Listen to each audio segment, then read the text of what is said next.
Hello, this is Debbie Kay with the League of Women Voters of Portland. With the support of MetroEast Community Media, we're interviewing candidates running in the May 2020 primary election. With me today is Jack Kerfoot, running for Portland City Commissioner, Position 2. Welcome, Jack. Good morning. It's a pleasure to be on your program. Thank you for coming. Please tell us a little bit about yourself. There are many candidates running for this office. What makes you unique? Well, Jack Kerfoot is determined. I was determined to overcome my humble beginnings and go to university and graduate from university. I worked minimum wage jobs for 2 years, then served with the 101st Airborne Division in Vietnam, returned, worked my way through university, and then earned my degrees in geophysics. I graduated from University of Oklahoma in 1976 when America was facing a different type of energy crisis. My career in the energy industry took me around the world and provided me the opportunity to work with scientists, bureaucrats, ministers, and heads of state. My style is to listen and to collaborate to solve problems. I've spent over 40 years in the energy industry working with governments, unions, and corporations to re-energize organizations around the world. My international experience provides me a unique perspective in problem solving, having worked with countries in Europe, Asia, Australia, Africa, and South America. In 2018, I wrote my book, Fueling America: An Insider's Journey. I've now been on over 45 radio and television programs across America to discuss why it's important for America to move from fossil fuel to renewable energy. I am a proven leader. I will listen, I will collaborate, and I will communicate. And I believe it's important that we work together to bring our community, as well as our state and our country, together. Thank you. We have the COVID-19 pandemic and the resulting devastation of small business, city employee layoffs, housing displacement, and these issues will be with us for quite some time. How would you seek to address the fallout, including the reduction in city revenue? Well, I think the first thing I have to emphasize is the seriousness of the COVID-19 pandemic. In April, I believe it was 14th of this year, we had over 590,000 people that had contracted the virus, which is probably an underestimation as well, since the testing is so limited. We've had over 25,000 people actually die from that virus, and I believe these figures have increased dramatically. Our city government must take a leadership role to ensure the safety of all the residents in our city, especially the most vulnerable people, the elderly, and of course, the homeless. Our city must work closely and collaborate with federal, state, businesses, nonprofits, and faith-based organizations to obtain and distribute adequate materials, face masks, and testing equipment, to make sure the people in need have the resources to help us through this pandemic. Our city must also ensure the recommended safety procedures, such as social distancing, are followed strictly for the safety of everyone in our city.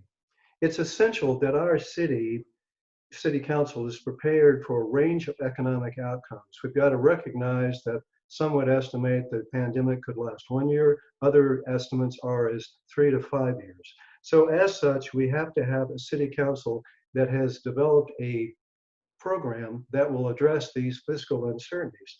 First of all, we must develop a ranked list of priorities. Second of all, we must develop a series of budget scenarios to recognize the uncertainty that the revenues that will impact our city may be dramatically impacted, not just 1 year, but up to 2, 3, or 4 years. We must implement strict cost control and make sure there's no fiscal waste. And unfortunately, we've had cases of fiscal waste and mismanagement over the last few years. We must also put in place a hiring freeze for non-essential employees, collaborate with the business sector to try and re-energize the economy, and actively recruit new businesses to our city to bring in new jobs and to reinvigorate our community. Thank you. If we maintain our current Portland city government structure, what city bureau would you want to oversee and why?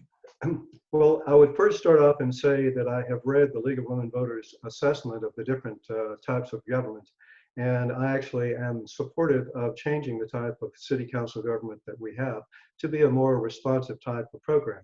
However, with the current type of government that we have, my priorities are, first of all, parks and recreation, simply because they are faced with a significant financial shortfall before the COVID-19 virus.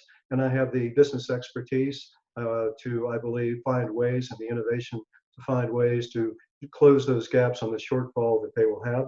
Second of all, building services. Over the last 4 years, the costs for building have escalated dramatically for two reasons. First of all, slow bureaucratic processes, and second of all, exorbitant fees associated from different costs. They're adding significant hundreds of thousands of dollars on even single family residents. Third, PBOT, transportation. Our Vision Zero program is failing and has seen nothing but an escalation in fatalities on the road traffic. There are programs, if we look at, again, my background in science, and we look at analogs, and there are cities in Europe, in Canada, and major cities on the East Coast that have come up with programs that have delivered significant reductions in traffic fatalities. And finally, planning and sustainability. My background is science. I'm an advocate for renewable energy, and I believe I can lead the programs relative to managing and developing long-term sustainability. Thank you. We have 2 questions and 2 minutes. How would you address the public's significant concerns about police, community relations, use of deadly force, and officer accountability? First of all, we've got to recognize that every commissioner and the entire city council has to be transparent. And we have to make sure that we are fully knowledgeable of all the details of any incident that occurs. I actually am supportive of the Portland Police Bureau's discipline guide being thoroughly reviewed, specifically to establish levels of discipline of various officers. At the same time, we have to recognize that across the community that we have groups that are suspicious, if not hostile toward the Portland Police Bureau. At the same time, in my outreach for my campaign before the COVID-19 virus, I've met communities across the entire city that are highly supportive for our police community programs. Unfortunately, we have over 104 vacancies in the Police Bureau, and there are more vacancies that will occur because of scheduled retirements. I believe it's essential that we bring in bright, young, talented people to help close the gap of the shortfall that we have so we can enhance our community policing. But in summary, it's essential that in any instance, the entire city council analyzes the data, is as transparent, and works with all sides to try and close gaps or in anger or resolve the issues in an amicable way. Thank you. Pretty quickly, you talked about parks. It faces serious financial challenges, even more so since the pandemic. What ideas do you have for securing the financial stability of our well-loved park system? There are several things. First of all, we need to go out and actively work with the major businesses in the area to look for ways to collaborate with them to try and bring them in to market their brand, at the same time get substantial financing. Second of all, we've got to recognize that our facilities have significant, for instance, the facilities have significant value. We could rent out some of these facilities for major functions that would generate extra revenue. Third, we have a significant volunteer base that is a very significant value to the city, but it has been relatively stable over the last 5 or 6 years. We need to look for ways to re-energize that volunteer base and increase the volunteers because they offer significant value. There were over 500,000 hours that were in community and service work last year, and that's an estimated value of over $5 million to the parks. Thank you. I'm sorry to cut you off, but I do need to. I understand. This has been Video Voters Guide. The primary election is Tuesday, May 19th. Please be an informed voter. Visit vote411.org to learn about all the races on your ballot and exercise your right to vote. Thank you for watching.